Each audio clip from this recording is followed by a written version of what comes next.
chacun dans le système de santé contribue à l'éthique du système, de l'ensemble. Qu'est-ce que c'est que l'éthique?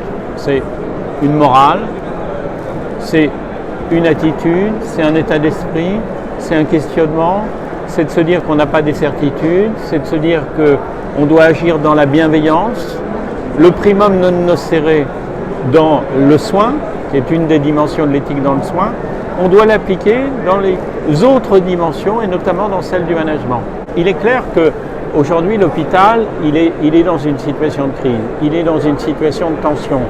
On doit faire face au consumérisme des patients.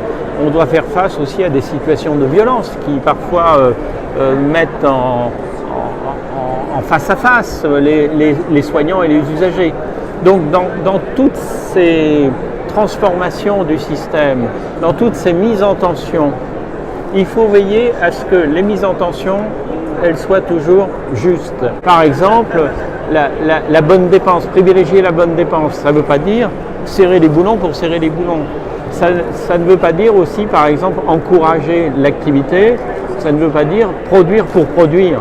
Il faut produire, mais avoir le souci de la pertinence. Et dans la relation que doit avoir l'État et la tutelle, l'ARS notamment avec les établissements, il faut également que cette bienveillance, elle soit au rendez-vous dans l'accompagnement des difficultés qu'ont à traverser les établissements et dans la trajectoire difficile qu'ils ont à prendre dans les politiques de redressement. L'éthique, c'est aussi faire attention à la souffrance des autres, que ce soit la souffrance des collaborateurs, que ce soit sa souffrance propre, que ce soit aussi ce que peut occasionner comme souffrance